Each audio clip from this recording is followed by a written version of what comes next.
ఒక చారిత్రాత్మక దినం, రైతు లోకానికి ఒక పెద్ద పండుగ. భారతదేశ రాజకీయాల్లో కూడా ఒకే ఒక్కసారి మన్మోహన్ సింగ్ గారి నాయకత్వంలో ఆనాడు యూపీఏ ప్రభుత్వం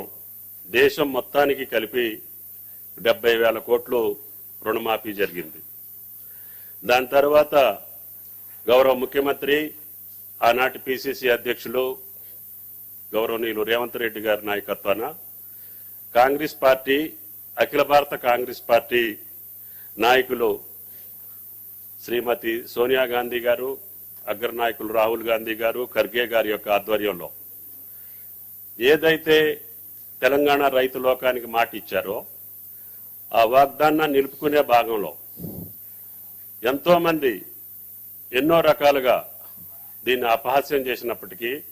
అవహేళన చేసినప్పటికీ, ఇది కాదు, జరగదు అని చెప్పి వాళ్ళు నిర్ధారణకు వచ్చి పెద్ద పెద్ద షరతులు పెట్టుకున్నారు. వాళ్ళు పదవులే కోల్పోయేటటువంటి రీతిలో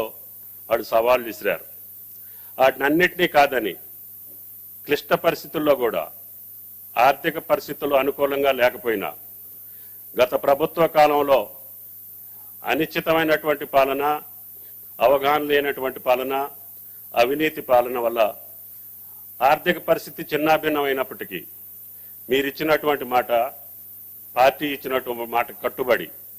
ఎన్ని ఇబ్బందులున్నా, ఎన్ని కష్టాలున్నా నేను ఇచ్చినటువంటి మాట కట్టుబడి మీరు పార్లమెంట్ ఎన్నికల సందర్భంగా రైతు లోకానికి ఇచ్చినటువంటి హామీ, రేపు స్వాతంత్ర దినోత్సవానికి కల్లా నేను 2 లక్షల రుణమాఫీ చేస్తానని చెప్పి అన్ని జిల్లా కేంద్రాల్లో, అన్ని బహిరంగ సభల్లో రైతు లోకానికి మీరు ఇచ్చినటువంటి భరోసా, దానికి అనుగుణంగానే రైతులు నమ్మి మనకి అధికారం ఇచ్చారు, తద్వారా మనల్ని ఆశీర్వదించారు. ఆ ఆశీర్వాద ఫలితంగా ఈనాడు భారతదేశ రాజకీయాల్లో తెలంగాణ మోడల్ను సృష్టించడానికి ఏం జరిగింది? భారతదేశంలో కాంగ్రెస్ ప్రభుత్వం తెలంగాణలో వస్తే అంటే ఇది జరిగిందని చెప్పుకోవటానికి భారతదేశంలో ఉన్నటువంటి అన్ని రాష్ట్రాలు మన వెంట, తెలంగాణ పాలన వెంట రేవంత్ రెడ్డి గారి నాయకత్వంలో జరిగినటువంటి అద్భుతాన్ని దృష్టిలో పెట్టుకొని వాళ్ళు కూడా పాటించాల్సినటువంటి అవసరాన్ని ఈనాడు భారత రైతాంగం మీకెళ్లి చూసేటటువంటి అవకాశాన్ని ఈరోజు అత్యంత కష్టతరమైనటువంటి ఈ బృహత్తర కార్యక్రమాన్ని ఈ చారిత్రక దినం రోజున మీరు ప్రారంభించడం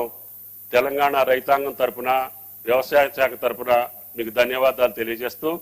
భవిష్యత్తులో మీరు ఇచ్చినటువంటి రైతాంగానికి ఇచ్చినటువంటి హామీలన్నింటినీ కూడా నెరవేర్చే శక్తి ఆ భగవంతుడు మీకు కల్పించాలని, తద్వారా మీ టీంలో ఉన్నటువంటి మేము, రాష్ట్ర ప్రభుత్వంలో ఉన్నటువంటి అందరం కలిసి, పార్టీ ప్రజాప్రతినిధులందరూ